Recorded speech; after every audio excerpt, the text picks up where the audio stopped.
What do J.S. Bach and Ireland have to do with one another? Stay tuned to find out.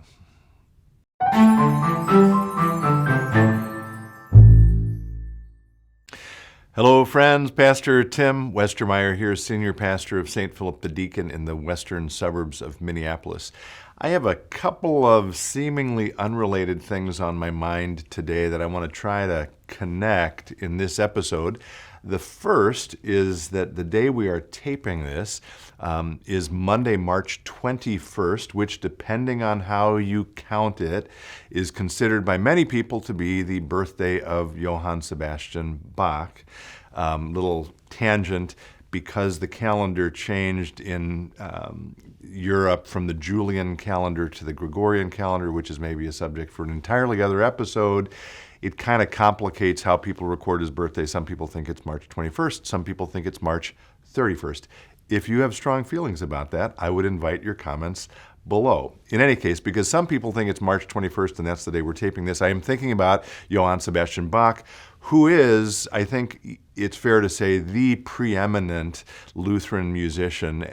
Forget about Lutheran, he's one of the preeminent musicians of all time, but he does happen to be part of our Lutheran tradition. And so I've got that on my mind. And then also I have on my mind a fact, a data point that came up after worship yesterday. So we, of course, live stream our services. We've been doing that for many, many years, but have sort of done that more extensively since COVID. And after worship, our tech team said, we had someone worshiping with us today from Ireland, which maybe that's happened before, but it's a little bit unusual. So that got me thinking about the way that technology has changed how we think of who our audience is. A church 20 years ago, of course, the audience was the people in the pews.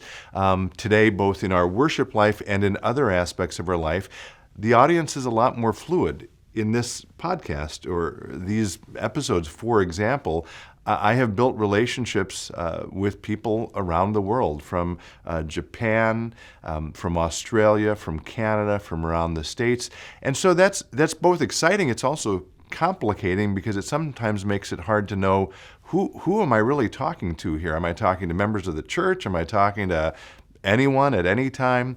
I don't mind that. It's just an interesting sort of communications question, let's call it. So, mashing those things up, I want to talk about music sort of to three different audiences today, okay?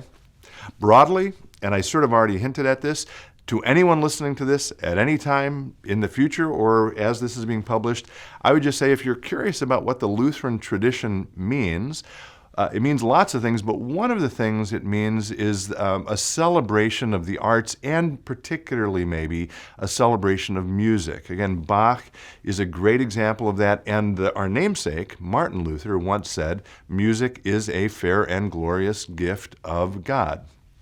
That's a truth about our Lutheran tradition for all space and all time. So that's a broad message to anyone.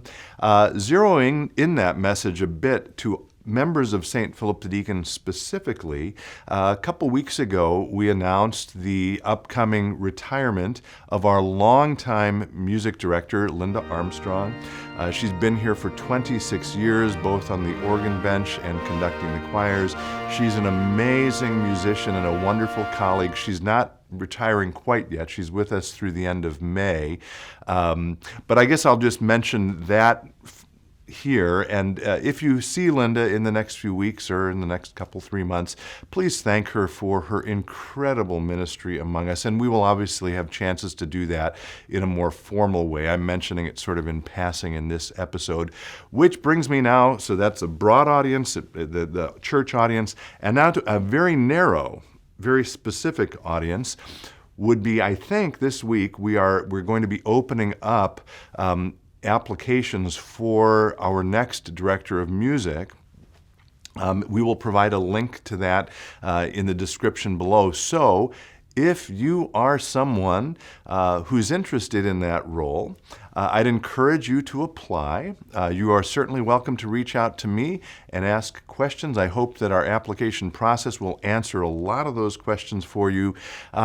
But even as we say thank you to Linda as she prepares for her retirement, we also, and I guess this is now a message also to our members, we also look forward to this next chapter in our musical life together, anticipating that we'll be able to build on the wonderful work of Linda and continue to celebrate this incredible gift here in this congregation for many years to come.